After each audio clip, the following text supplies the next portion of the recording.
எருசலேமே எருசலேமே தீர்க்கதரிசிகளை கொலை செய்து உன்னிடத்தில் அனுப்பப்பட்டவர்களை கல்லறிகிறவளே, கோழி தன் குஞ்சுகளை தன் சிறகின் கீழ் கூட்டி சேர்த்து கொள்வனமாக நான் எத்தனை தரமோ உன் பிள்ளைகளை கூட்டி சேர்த்து கொள்ள மனதாயிருந்தேன், உங்களுக்கோ மனதில்லாமற் போயிட்டு.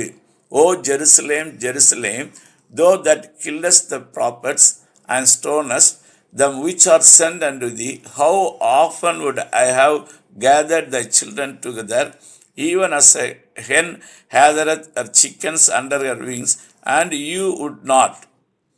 இதோ உங்கள் வீடு, 38 இதோ உங்கள் வீடு உங்களுக்கு பாழாக்கி விடப்படும்.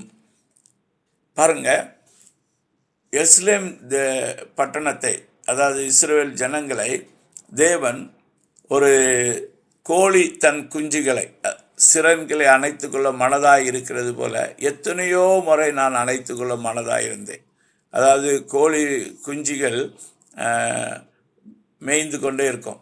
அப்போ திடீரென்று சொல்லி கழுகோ அல்லாட்டால் பருந்து மாறப்பட்ட பறவைகள் வந்து கோழி குஞ்சியை தூக்கி விட்டு போகிறதுக்காக வரும்போது அந்த கோழி சத்தம் கொடுக்கும்.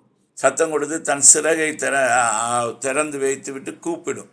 எதற்கென்றால் ஆபத்திலிருந்து அந்த குஞ்சுகளை காப்பாற்றும்படி. இந்த சத்தத்தை கேட்ட உடனே நிறைய குஞ்சுகள் ஓடி வந்து தாயுடைய அந்த செட்டையின் கீழே அடைக்கலம் கொண்டுரும். அப்போ அது வந்து அந்த சத்துருவிடத்திலிருந்து பாதுகாக்கப்படும். அப்போ ஆண்டவர் அதுதான் சொல்கிறாரு, கோழி தன் குஞ்சுகளை சிறையின் கீழ் கூட்டி சேர்த்து கொள்வனமாக நான் எத்தனை தரமோ உன் பிள்ளைகளை கூட்டி சேர்த்துக்கொள்ள மனதாயிருந்தேன், உங்களுக்கோ மனதில்லாமற் போயிற்று. அப்போது எருசலேம் பட்டணம் அழிக்கப்படுவதற்கும் அந்த இஸ்ரவேல் ஜனங்கள் உபத்திரவங்களுக்குள்ளே போவதற்கும் காரணமாயிருந்தது யார் அப்படின்னு சொன்னால் தேவன் அல்ல. தேவன் வந்து கூப்பிட்டு கொண்டே இருக்கிறார். ஆனால் ஜனங்கள் என்ன செய்யவில்லை, மனம் திரும்பவில்லை. இன்றைக்கு கூட நம்ம பார்ப்போம் என்று சொன்னால் ஆண்டவர் வந்து தெருக்களிலும் சந்தை வீதிகளிலும் எல்லா இடத்திலும் நின்று அவர் ஜனங்களை அழைத்து கொண்டு தான் இருக்கிறார். மனம் திரும்புங்கள் என்று அழைக்கிறார்.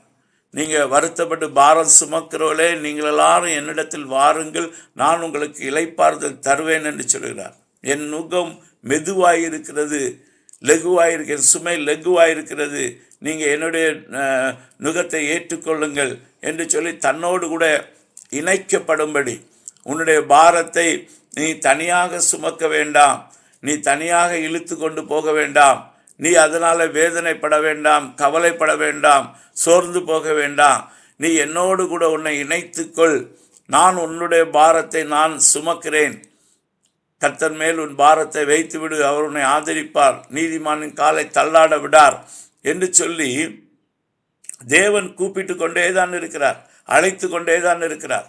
ஆனால் அநேகருக்கு என்ன இல்லை, மனதில்லை.